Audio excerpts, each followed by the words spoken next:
Jadi di sini pertanyaan pertama itu, Ustadz belakangan itu sempat ramai narasi pemberitaan di media dan tentang antum. Jadi banyak media yang membuat tajuk di berita dengan judul KPK periksa Ustadz Khalid Basalamah. Dan ini membuat pertanyaan bagi kami sebagai tim dan juga mungkin para jamaah yang ada di Indonesia. Dan mungkin menimbulkan beberapa persepsi dan juga kesalahpahaman, Ustaz. Mungkin bagaimana tanggapan antum terhadap pemberitaan seperti ini dan mungkin apa pesan antum kepada masyarakat agar lebih bijak dalam menerima dan menyikapi sebuah informasi yang beredar, Ustaz. Konsep dasar ahli sunnah wal jamaah, teman-teman sekalian, dan antum duduk di majelis ilmu seperti ini belajar tentang konsep ahli sunnah wal jamaah. Yaitu kita taat pada wali amr, taat pada pemerintah. Landasan hukumnya adalah surah An-Nisa ayat 59. Ya alladzina amanu atiullaha wa atiur rasulah wa ulil amri minkum. Hai orang beriman, taatlah kepada Allah, taatlah pada Rasul dan taatlah pada pemerintah kalian. Itu yang kami pegangi. Pada saat teman-teman KPK meminta saya untuk datang, saya datang sebagai bentuk ketaatan kepada pemerintah. Dan itu adalah kewajiban untuk saya datang gitu ya. Tapi yang perlu digarisbawahi, saya datang bukan sebagai tersangka, teman-teman sekalian. Ya. Kalau tersangka bukan begitu modelnya. Antum sudah tahu pakai baju apa di KPK kan? Kalau tersangka, saya nggak ada foto di situ, saya nggak ada statement di situ. Saya diundang untuk datang dan saya warga Indonesia yang patuh. Apalagi konsep kita patuh pada pemerintah, kita datang, gitu kan? Apa yang mereka butuhkan informasi kami sampaikan. Sebatas itu. Jadi tidak ada hubungannya antara saya dengan korupsi itu ya. Jauh sekali. Saya bukan Menteri Agama, saya bukan ex-Menteri Agama, saya bukan staf di Kementerian Agama yang mengurus semua ini. Saya tidak ada hubungannya. Saya salah satu praktisi di lapangan yang kebetulan Allah amanahkan travel juga melaksanakan ibadah haji. Jadi teman-teman di sana membutuhkan informasi itu. Saya waktu diundang saya tanya ya, kepada penyidiknya, saya ini tersangka. Oh enggak, bukan Ustaz. Bukan.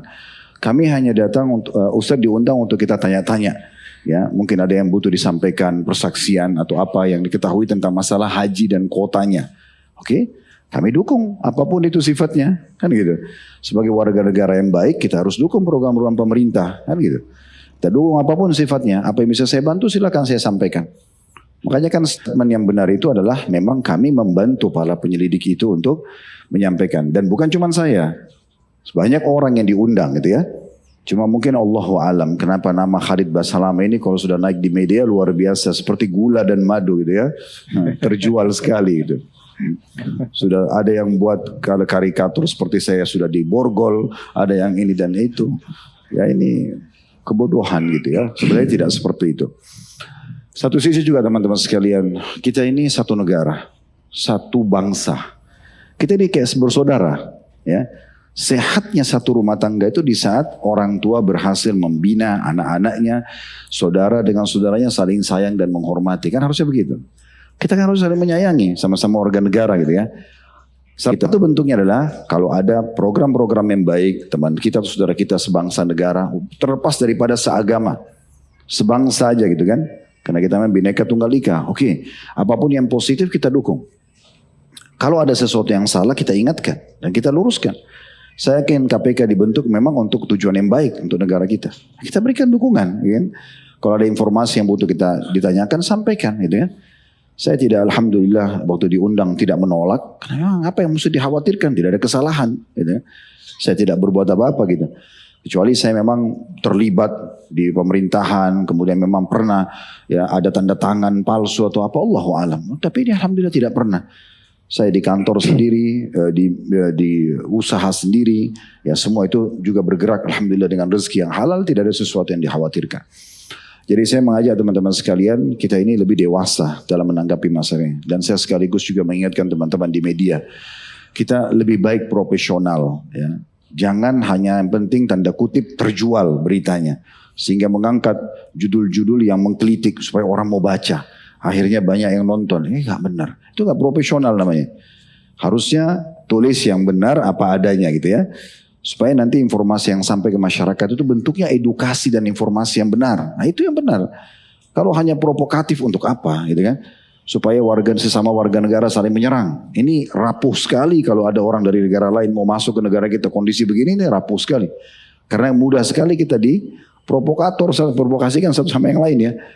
sama warga negara. Itu terjadi waktu Belanda dulu masuk menjajah kita. Karena mudah sekali kita diprovokasi.